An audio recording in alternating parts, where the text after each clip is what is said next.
Bueno, a ver. Esta también es una tomografía de abdomen. No estás compartiendo pantalla, ¿eh? No, por eso estoy viendo.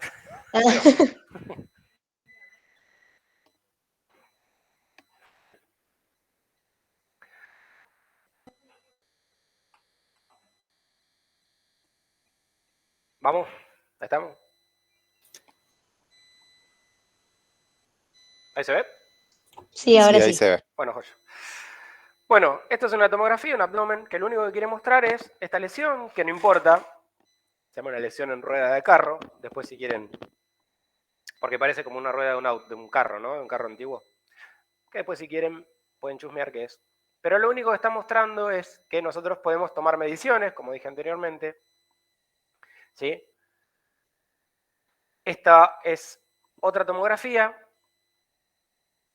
donde está mostrando que podemos hacer un zoom, ¿sí? Todas cosas bastante, hoy en día que decimos, bueno, sí, es básico, agarrar una foto de Instagram y le haces zoom. Bueno, esto es más o menos lo mismo, o sea, no tiene ninguna ciencia. Podemos medir volúmenes, áreas, como en este caso, para, entonces, si el paciente decide no operarlo y hacer una hepatectomía parcial, a ver cuánto queda remanente de hígado, ¿sí? Y a ver si hay que hipertrofiar el otro, como para compensar, bueno, etcétera. Entonces, a ver si es viable. Y esto es también bastante importante, las ventanas, ¿sí?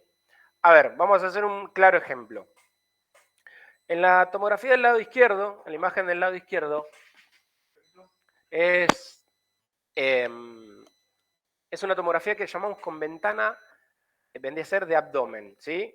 ¿Por qué decimos ventana de abdomen? Porque podemos ver bien las estructuras abdominales, ¿sí?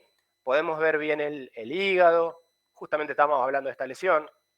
Podemos hablar de los riñones, podemos hablar de los músculos. Ahora, si yo les digo que hay algo que no podemos evaluar en esta tomografía, ¿qué es lo que no se ve bien? Que sí se ve en la del otro lado.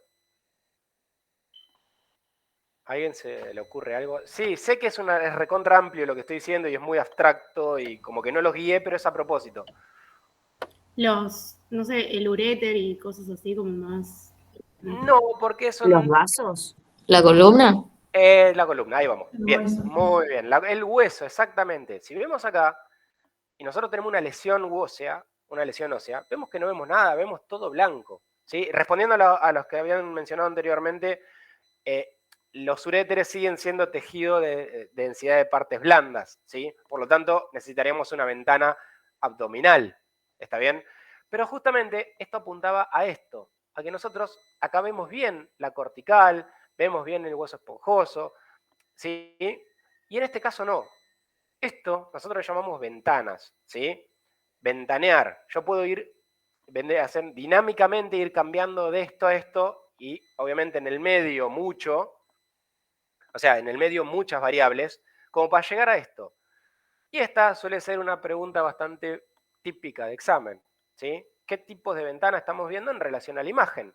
¿Sí? Y más precisamente, esta es una hermosa foto para un examen. ¿Por qué? ¿Qué ventanas tenemos acá? Hay una que se ve mejor el mediastino, otra el parénquima pulmonar. ¿Y otra? Y la otra columna. En los huesos. Hueso. Es perfecto. Entonces tenemos ventana de abdomen, ventana de pulmón y ventana ósea, ¿sí? Pregunta de examen.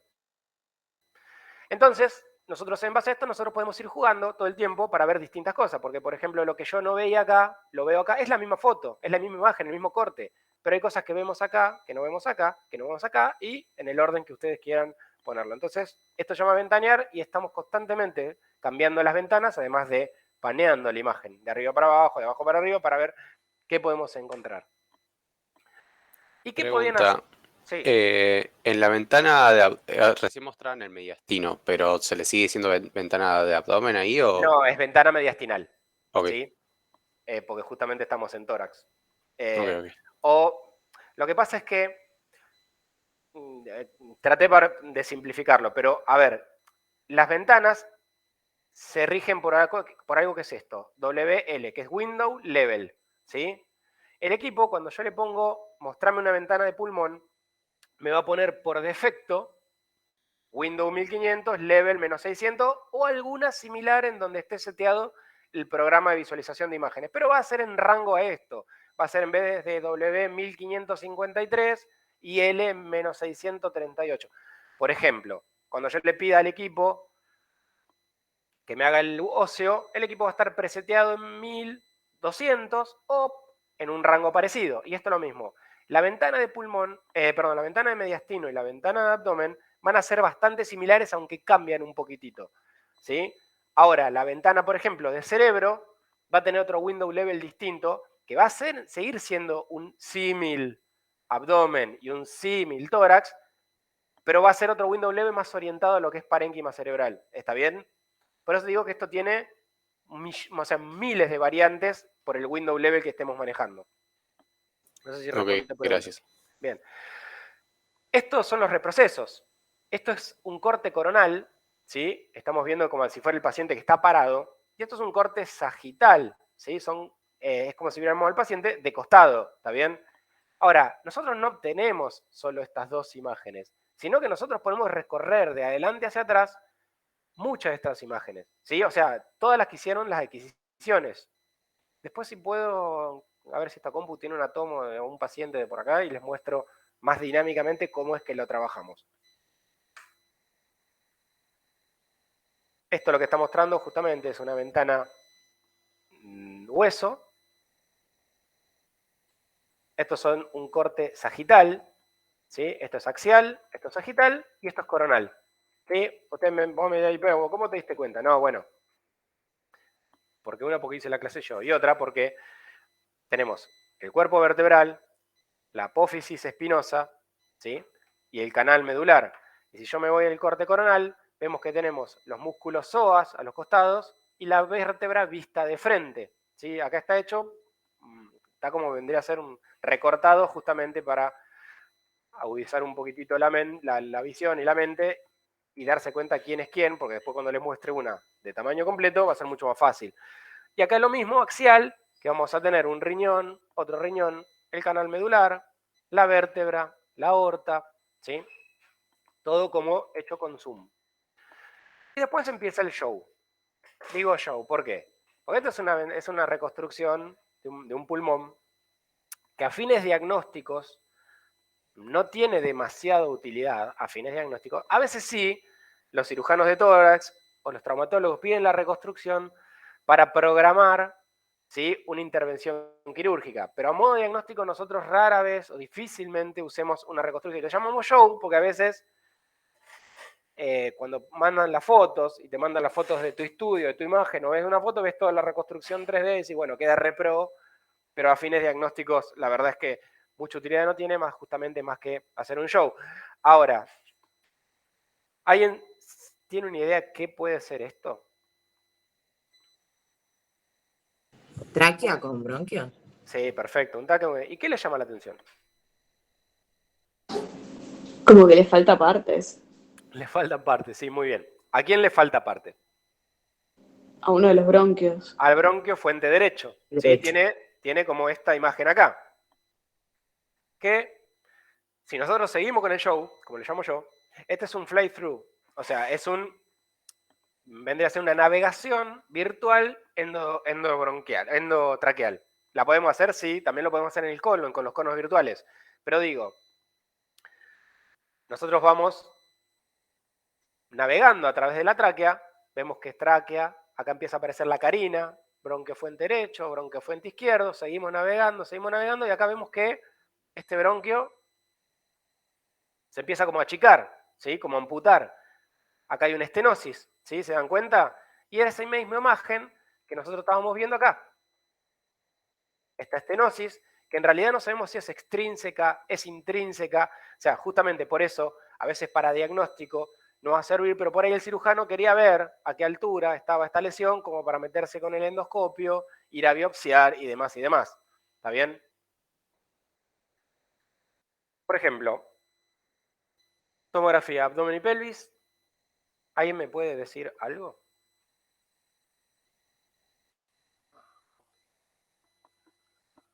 ¿Corte axial? Es un corte axial. ¿Con qué tipo de ventana? Está yendo desde Ósea. más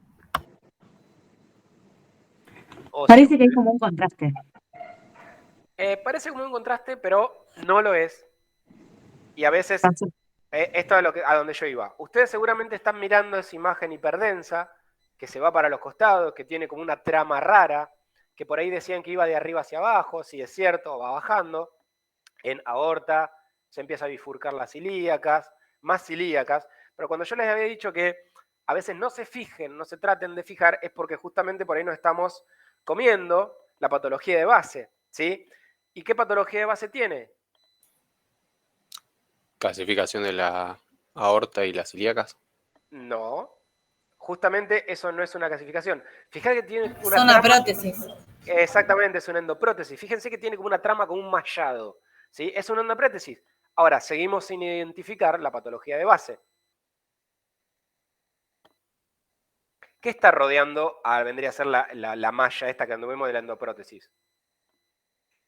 Vemos como dos pelotas, por llamarlo de alguna manera, ¿no? ¿Son aneurismas? Son aneurismas de las arterias ilíacas, ¿sí? Brutos aneurismas de la arteria ilíaca, por eso le pusieron la endoprótesis. Y la reconstrucción es esto, ¿sí? Acá tenemos las dos aneurismas y vendría a ser la aorta, que está pintada con contraste, y nosotros hacemos la sustracción, y nosotros con este otro colorcito marcamos la endoprótesis aortobilíaca, ¿sí? Acá seguimos sumando, vendría a ser superposición de imágenes, y tenemos cómo podemos jugar con esto, ¿no? Bueno. Doctor, disculpe. ¿Sí? No veo ningún aneurisma y no encuentro lo que usted marca. Bien. En la primera. ¿Esto? Sí. Bien. Aorta, vena cava, inferior. Lo que está rodeando la aorta, esto hiperdenso, es la malla, la prótesis. Acá se empieza a dividir, ¿sí? En ambas ilíacas. Acá tenemos la endoprótesis para vendría a ser el pantalón, que se le llamaba, ¿se acuerdan? Para la rama derecha y para la rama izquierda. Y acá vemos que empieza esta densidad, ¿sí? más redondeada, que cada vez se hace más grande, y vemos como acá hay una aneurisma de este lado y otro aneurisma de este lado. Acá se hace bien notorio, ¿no? Acá estas dos cosas son las aneurismas. Y tiene calcificaciones también la aneurisma, ¿ven? Estas liñitas por acá. Y es esto que está acá, pero en coronal. Aorta, acá hay un aneurisma y acá hay otro aneurisma. ¿Sí? Esto está viéndolo coronal. ¿Estamos? Perfecto, muchas gracias. Bueno, otra tomografía, en este caso una pelvis, ventana ósea, ¿qué le llama la atención?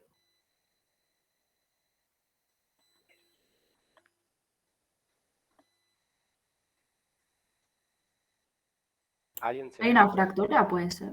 Sí, hay una fractura, efectivamente, una fractura de la cadera derecha. Vemos cómo esta cabeza femoral tiene la densidad y la morfología habitual. Y vemos que acá hay un lío bárbaro, ¿no? Hay fragmentos óseos, hay fracturas de la cortical, desplazamiento, fractura de los labrum, o sea, es un desastre.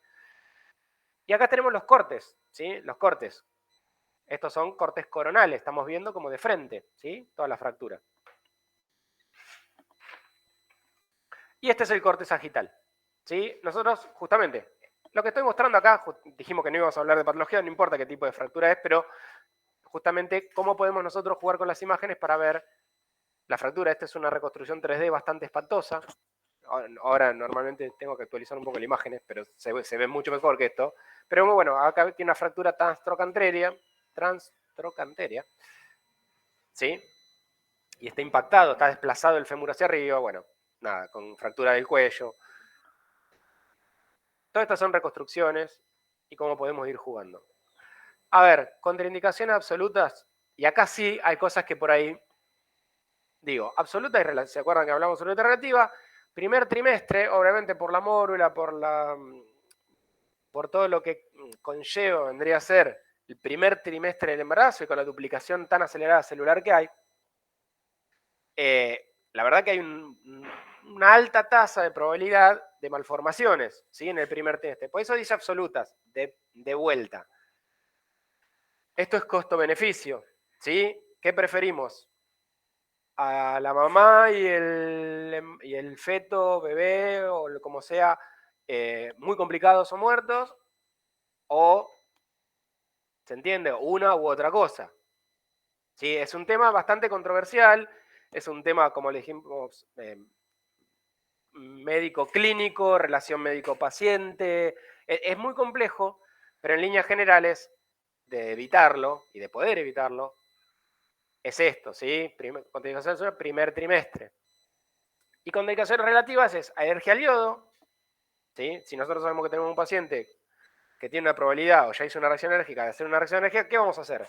¿Y es estrictamente necesario? Y sí, bueno, te vamos a hacer la tomografía, pero antes voy a llamar al terapista, voy a llamar a la guardia y decir, che, ¿no te bajás y te quedás al lado mío? Porque para ver si lo tenés que intubar o no, o qué vamos a hacer, ¿sí? Bueno, sobrepeso, que esto depende del límite del equipo. Chicos, no existe un tomógrafo en el zoológico. Sí, eso es un mito, una leyenda. No hay tomógrafos para elefantes. Está bien, los tomógrafos son unos solos y que se usen para animales es otra cosa, o para momias, pero no existen esas cosas, ¿sí? Es un mito urbano, la leyenda urbana. Excitación psicomotriz. Los límites del equipo por general rondan entre los 180 a 200 kilos, depende del equipo que estemos usando. La excitación psicomotriz, porque tenemos manera por ahí de controlarlo, ¿sí? Y bueno, mal estado general o severa descompensación hemodinámica. A ver, si estamos sospechando un paciente con una ruptura de aorta y no vamos a hacer diagnóstico por imaginación y capaz que está hemodinámicamente inestable y lo necesitamos meter al tomógrafo para ver qué es lo que pasó. ¿Sí? O sea que por eso son relativas. Resonancia es la vedette de las imágenes en algunas cosas, ¿no? Es como yo había dicho.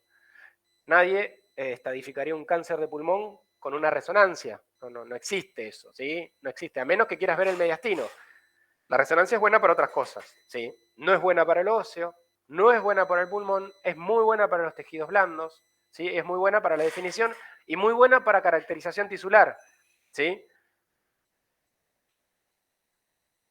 Bueno, trabaja en radiofrecuencia, vamos a ser bastante amplio. ¿Qué es esto? Hay un radiofrecuencia, hay uno, cuando se mete a un campo magnético, o sea, los vectores de nuestros átomos, de nuestras moléculas, están todos desorganizados. Los vectores es la dirección que tiene el campo magnético. Están todos desorganizados, andamos por la vida algunos más, estamos más desorganizados que otros, pero los vectores de nuestro campo magnético están aleatoriamente para cualquier lado, ¿sí? Cuando nosotros nos metemos en un campo magnético alto, como es un resonador, todos estos campos magnéticos se alinean, ¿sí?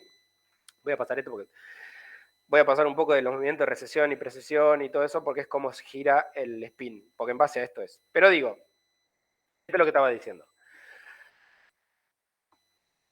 Los vectores, cuando andamos por la vida, están así, uno para un lado, otro para el otro, uno para el otro. Cuando nosotros nos exponemos a un campo magnético, se van a alinear o todos para un lado, todos para el otro, pero van a estar alineados, no están más desordenados. Entonces nosotros, cuando le ponemos un campo de radiofrecuencia, o sea, con la bobina, esto manda pulsos de radiofrecuencia, lo que hace esto es voltear, vendría a ser los vectores, ¿sí?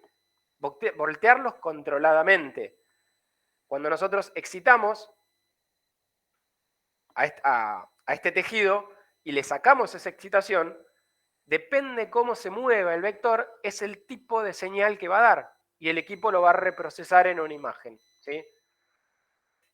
Como dije, técnicamente, nada, la física no nos vamos a meter de esto, es bastante compleja, pero hay que saber que hay equipos de bajo campo, 0,5 Tesla, medio, o sea, campo medio 0,5, los alto campo 1 a 1,5 a 3 Tesla, que es actualmente lo que tenemos en Argentina, y hay empresas, Siemens, Toshiba, que están trabajando en equipos de 7 Tesla, que es una animalada, pero biológicamente no tienen la aprobación ni de la FDA ni de todas esas cosas porque no se sabe bien qué puede llegar a pasar con tanto alto campo. Así que está todo medio en pruebas. Las secuencias madres son el T1 y T2, ¿sí? Ahora vamos a ver un poquitito de qué se trata esto. Pero a grandes rasgos, en T1 el líquido se ve negro, en T2 el líquido se ve blanco, ¿sí? Esto es un cerebro ¿Y qué me estoy guiando por líquido? Líquido cefalorraquídeo, ¿sí? Por ejemplo, líquido cefalorraquídeo, acá vemos el cuarto ventrículo que se ve negro, y acá, o los ventrículos laterales, ¿no? Y acá en el T2 se ve blanco, ¿sí? Estas son las secuencias madres. En el medio tenemos otras, esta es una densidad protónica, no importa que es un tiempo intermedio entre las dos. ¿Y en qué se rige esto? En el TR y T, que es tiempo de relajación y tiempo de excitación, ¿sí? Esto es lo que yo les dije. Lo excito durante tanto tiempo, lo relajo, o sea, le saco el pulso refrescante durante tanto tiempo. Y en esa relajación y excitación vendría a ser el tejido emite, o sea, vendría a ser, no, el tejido no, el equipo capta eso que le devuelve el tejido y lo transforma en una imagen, ¿sí? Hablando bastante criollo. Y en vez de densidades, vamos a hablar de señal, ¿sí? Porque estamos hablando de una señal de radiofrecuencia. Entonces va a haber alta señal, que es hiperintenso, lo medio es isointenso, gris, y lo negro va a ser hipointenso. Y en este cuadrito se resume más o menos en las secuencias madres quién es quién. En T1 el agua es negra, la grasa es blanca, la fibrosis es negra, la sangre es blanca, y el agua en el T2 es blanca, la grasa es gris a blanca, o sea, es más hiper que hipo, la fibrosis sigue siendo negra y la sangre es blanca. Entonces con eso, por ejemplo, nosotros tenemos acá una columna lumbosacra donde el líquido cefalorraquídeo en un T1 es negro y el líquido cefalorraquídeo en un T2 es blanco, ¿sí? La grasa es hiperintensa, o sea, isointensa vendría a ser, ven que acá es un poco grisecito, esta es la grasa del tejido celular subcutáneo, y acá en el T2 es bien brillante, y acá está como medio, un poquito menos, ¿sí? Pero esto es grasa. Nada, ¿para qué sirve la reso? Acá un ejemplo, dijimos que no nos metíamos en patología, así que no nos vamos a meter, pero bueno, este es un disco que perdió la hidratación, vemos como los discos intervertebrales son brillantes, o sea que tienen buena hidratación, con un anillo fibroso. Acá vemos que hay ruptura del anillo fibroso, disminución de la señal y del volumen del disco intersomático, por lo tanto esta es una extrusión, una hernia, vendría a ser de L5S1. La misma hernia, porque en la resonancia también tenemos cortes axiales, coronales y sagitales, solamente que por lo general no son volumétricos. Hay secuencias para volumen, para ser volumétrico, como en la tomografía, para hacer, por ejemplo, angiografías, pero angioresonancias, en realidad, que necesitamos un TOF, un time of flight, o sea, un volumen. Pero por lo general es como eran los viejos tomógrafos, que es corte por corte, ¿sí? Acá lo que está mostrando, ¿sí?, es esta lesión, ¿sí?, que si vemos que es una señal muy similar al tejido celular subcutáneo, esta lesión delimitada, ¿sí? Esto es un muslo que está pegado a un músculo que es isointenso, y a quién se le ocurre qué tipo de lesión puede ser esta lesión de estirpe lipomatoso.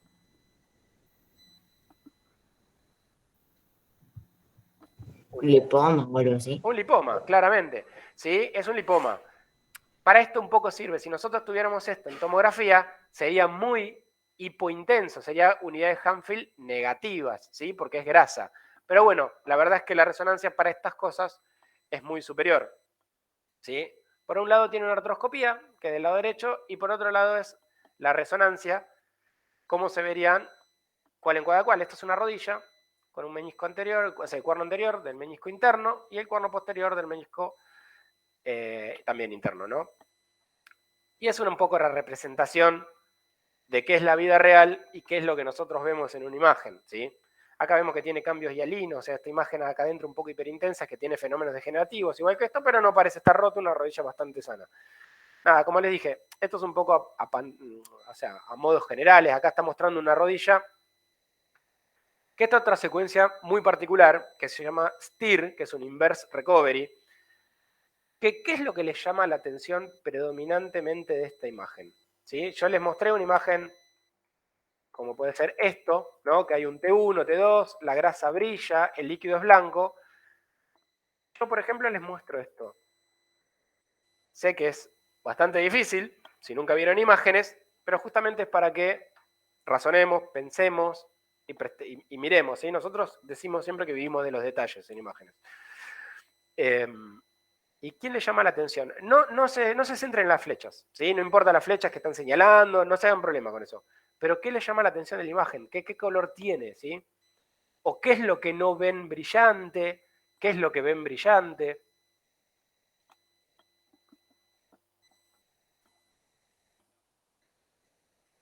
La grasa no se ve brillante y como que veo bien los músculos, fascículos, ligamentos.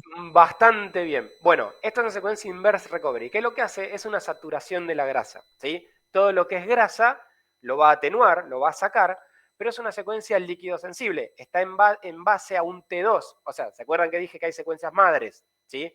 Entonces, de esas secuencias madres del T1 y T2 se van derivando, ¿sí? Secuencias, y esta es una de ellas. Es en base a un T2, por eso el líquido es blanco, pero hay una atenuación de la grasa. Entonces, por ejemplo, una lesión que tenga alto contenido graso va a perder señal, se va a caer la señal, se va a desaparecer la señal porque justamente estamos atenuando la grasa. Y eso es lo que tiene resonancia, que la tomografía no. Podemos ir seleccionando con qué tejido podemos ir sacando, con qué tejido cambiarle la señal para aproximarnos un poquito a un diagnóstico, ¿sí? Nada, esto está hablando un poquito de patología, no importa. Y acá es lo que un poco les mostraba. Esta lesión, ¿sí? Que está marcando acá, en un brazo, ¿sí? Es hiper en T1, hiper en T2 y pierde la señal. Cae la señal en el STIR. O sea que esto es un lipoma del músculo. ¿Está bien? Entonces fíjense qué fácil podemos determinar de qué tipo de lesión. A ver, nosotros cuando decimos esto decimos una lesión de estirpe lipomatoso. Como dije al principio de todo, no tenemos un microscopio. Porque si esto es un liposarcoma, nosotros estamos dando un diagnóstico erróneo, ¿sí? Entonces hay que tener mucho cuidado cuando nosotros hablamos de diagnóstico por imágenes, que es un poco como, suena un poco controversial, ¿no? El diagnóstico por imagen, porque a veces es difícil llegar a un diagnóstico y nosotros somos un complemento más, una pata más del diagnóstico, y difícilmente podemos dar una precisión tan exacta como sí lo puede hacer, que para eso está, porque si cursaron medicina legal, ¿hicieron medicina legal? No, todavía no. No, todavía. Bueno, la medicina se divide en dos grandes rasgos, les adelanto algo. En de medios y de resultados, ¿sí? En eso se divide, vendría a ser la medicina, ¿no? La parte legal. ¿Qué es de medios? Es lo que yo tengo y puedo hacer, y tiene muchas variables hablando. A ver, digo, esto es un estirpe lipomatoso. Puede ser un liposarcoma o puede ser un lipoma. O sea, con los medios que tengo, o sea, con la interpretación de imagen, yo estoy diciendo algo. De resultados es, si yo soy un cirujano plástico y vos venís y me decís, yo quiero quedar como Michael Jackson, yo te tengo que dejar como Michael Jackson. Y después, si vos te pareces a Justin Bieber, ¿sí? Eso me va a decir, che, pero vos no me dejaste como Michael Jackson. Una es diagnóstico, una es la anatomía patológica de resultados y la otra es anatomía patológica, porque es esa célula con esa patología y tiene que ser eso, no puede ser otra cosa. En cambio de medios es distinto, no sé si entendió el concepto. Sí, sí. No hay que quedar como Justin Bieber. Una pregunta. Sí. Perdón, en la anterior como que la grasa tanto en T1 como en T2 se ve blanca también. ¿Por qué pasa eso? No, justamente porque es hiperintensa en las dos secuencias. Nosotros dijimos que era como gris, ¿sí? A ver, pero todo depende otra vez de las ventanas. Seguramente el que sacó la foto, en este caso no fui yo de esa lesión, por ahí ventaneó mucho, ¿sí? Fíjate que mirá la densidad del músculo acá. ¿Ves que acá está como más negro que acá? Sí. Por eso, depende mucho de la ventana que usó el que sacó la foto. Esto seguramente, si yo llevo este músculo a esta señal, probablemente el T2 este se vea más negro y no tan brillante, ¿me entendés? No sé si me expliqué bien. Sí, o sea, no le damos tanta importancia, digamos, a que es blanco, es gris. No, cosas, justamente, ¿no? Sí hay que darle importancia porque para eso está el T1 y T2. Pero digo, justamente en la señal de la grasa es una de las pocas que tiene ese hilo tan finito entre si es iso-hiper intenso, ¿entendés? Si es muy parecido, un poquitito menos brillante o más brillante, ¿sí? Por eso a veces incluso nosotros ponemos lesión iso/hiperintensa, o sea, como abarcando las dos cosas. Justo tocaste el tema de la grasa que está ahí muy en el NI. En un T1, claro. En un T1 el negro va a ser negro, y el líquido va a ser negro, y en el T2 el líquido va a ser blanco. O sea, en eso no hay dudas. Pero justamente en la grasa está como ahí, en el medio, ¿sí? Claro, listo, perfecto, gracias. Y después, hay otras inverse recovery, otros no son STIR, se llaman FLAIR, que es Fluid Attenuation Inverse Recovery, que se usa para cerebro, que ustedes me van a decir cuál les parece en esta resonancia de cerebro, quién es quién, ¿sí? ¿Alguien que se anime a decir quién es quién? Porque puede ser una pregunta de examen y si no ya lo tienen resuelto. Hay en una que es un T1, hay otra que es un T2 y hay otra que es un FLAIR. Entonces, El del medio, como el líquido es hiper intenso, sería T2. sí, vamos por descarte bien. Y en los extremos, El de la izquierda sería el T1 y el de la derecha el flare. exactamente, muy bien, eso es. El FLAIR es un T2 con supresión del líquido cefalorraquídeo, ¿sí? Nada, acá seguimos mostrando que la resonancia puede hacer cortes coronales, sagitales, como lo puede hacer la tomografía. También puede hacer reconstrucciones, esta es una angioresonancia de abdomen, un equipo de alto campo. Acá seguimos viendo más angioresonancias. Y como en la tomografía poníamos el yodo, en la resonancia también tenemos contraste y es el gadolinio, ¿sí?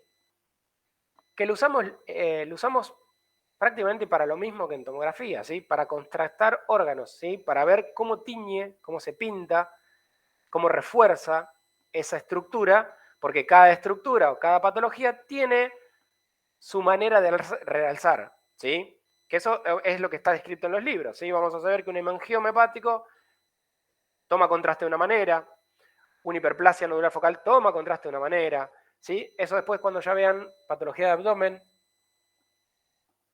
con el doctor Segarra, que lo tengo aquí a mi lado, les va a explicar un poquitito cómo toman los contrastes de distintos tipos de lesiones, ¿sí? Porque obviamente lo toman en el hígado, lo toman en el riñón, lo toman en el vaso, ¿sí? Entonces nosotros podemos precisar un poco en el diagnóstico de qué tipo de lesión se trata, ¿sí? Y siempre el contraste se usa en el T1, ¿sí? Porque si nosotros en un T2 que el líquido brilla le estaríamos contrastando, o sea, estamos tirando algo hiperintenso en cosas hiperintensas, o sea, brillante sobre brillante. Entonces se usa siempre sobre el T1. Hay variaciones del T1, como yo les dije, es la secuencia madre, pero existe el T1 con supresión grasa, ¿sí? El T1 fase espineco, o sea, hay otros tipos, pero la secuencia madre siempre digo que es el T1 y el T2. Contraindicaciones. A ver, cosas ferromagnéticas, esto lo sabemos de la vida, ¿sí? Marcapasos, a ver, hay marcapasos resonables, ¿sí? Hoy en día hay marcapasos que se pueden meter en un resonador, ¿sí? Y hay una página que se llama MRI Safety, que uno entra, pone la marca, el modelo, y le dice, puede o no resonarse, ¿sí? Clips vasculares ferromagnéticos, la verdad es que ferromagnéticos ya casi clips no se usan, es todo titanio, que son materiales no ferrosos. Entonces, y esto es menor a 3 meses, ¿sí? Válvulas cardíacas ferromagnéticas, las agujitas del reloj, cuando ustedes están auscultando un paciente, viendo un paciente y parece que dice, che, señor, ¿puede apagar el reloj? No, son las válvulas protésicas viejas que se usaban metálicas, hoy se usan de chancho. Bueno, esas tampoco, ¿sí? Porque si no, pasan estas cosas, ¿sí? Cuando metemos una camilla que no es apta para resonancia, y esto es realmente un lío muy caro, ¿sí? Porque hay que bajar el campo magnético, apretar un quench, que es que pierda todo el helio, que es como se refrigeran, y es una joda, vendría a ser de $75.000 aproximadamente, sacar esto de ahí. 150 aumentó el helio. Bueno, sí, con la devaluación damos en $150.000 una carga de helio. Bueno, chicos, nada, no los aburro más. Era para que tengan un pantallazo, después mis compañeros, el resto de los colegas van a